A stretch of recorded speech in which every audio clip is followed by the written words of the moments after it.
Adwang planta king Quezon Road, San Simon, ingrereklamo ngayon ni Municipal Environment and Natural Resources Officer.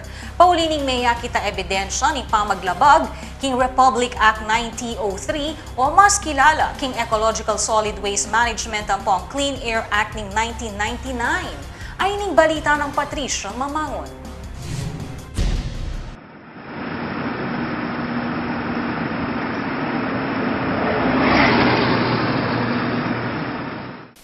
Matulingayasok imbubuganing plantang iti, ustong tuklunan ganingaldo Aldoldo, ketiking Quezon Road, Barangay San Isidro, San Simon. Iti masalang pamaglabag ng Republic Act 9003 o mas kilala bilang Ecological Solid Waste Management Act of 2000, ang pong Republic Act 8749 o ang Clean Air Act ng 1999. Makantining sang kanya, winarni nga na ng Municipal Environment and Natural Resources Officer Melchor Tayag, rengaduang planta ning bakal king dane ning industrial area, kabilang na ing Melter Steel Corporation, ang pong Wanchong Steel Corporation.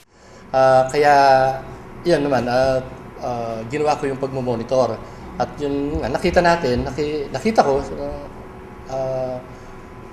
may notice of violation na, pero hanggang ngayon nandun pa rin, nag-ooperate pa rin. Sabi nga, kami sa munisipyo, hindi naman kami anti-business. Tinutulungan pa nga natin kung paano gawin, kung paano ang dapat gawin sa mga planta na ganyan nga, yung may mga problema. Kaya sabi ko dapat makipagtulungan yung mga establishment o yung mga steel plant na may problema. Patunay kano'y kimot ning lokal na gobyerno na determinado lareting pututan ing pasaway a dapat dareng mapilang business owners, partikular na king Quezon Road, ang magsilbing industrial ali ning Balen. Pigaga na kandaran taga-munisipyo, ing posibleng epekto na niti king kabulasan. April 28 or 29, sunod-sunod na araw yon, pero may interval na minsan, isang araw hanggang umabot ng May 7 nata. Pero yung walang pagbabago pa rin doon sa mga plantang nag-i-emit nga ng sobrang usok. Kaya nga inutusan ako ni Mayor na i-monitor lahat to. At alam naman natin na priority ni Mayor na yung kalusugan ng mga kababayan natin. Pabalwala naman ng taga-Environment Management Bureau at DNR para kilking resulta ng investigasyon kareng aduang planta.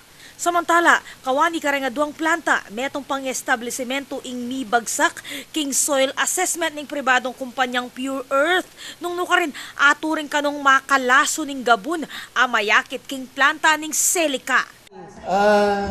Tulad nga nung yung may third party na tumutulong din sa amin, yung Pure Earth. Nag-test siya sa Celica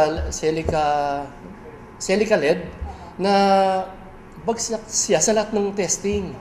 From sa industry, sa mismong planta, dapat 800 lang, pero nag-exceed siya na 78,000.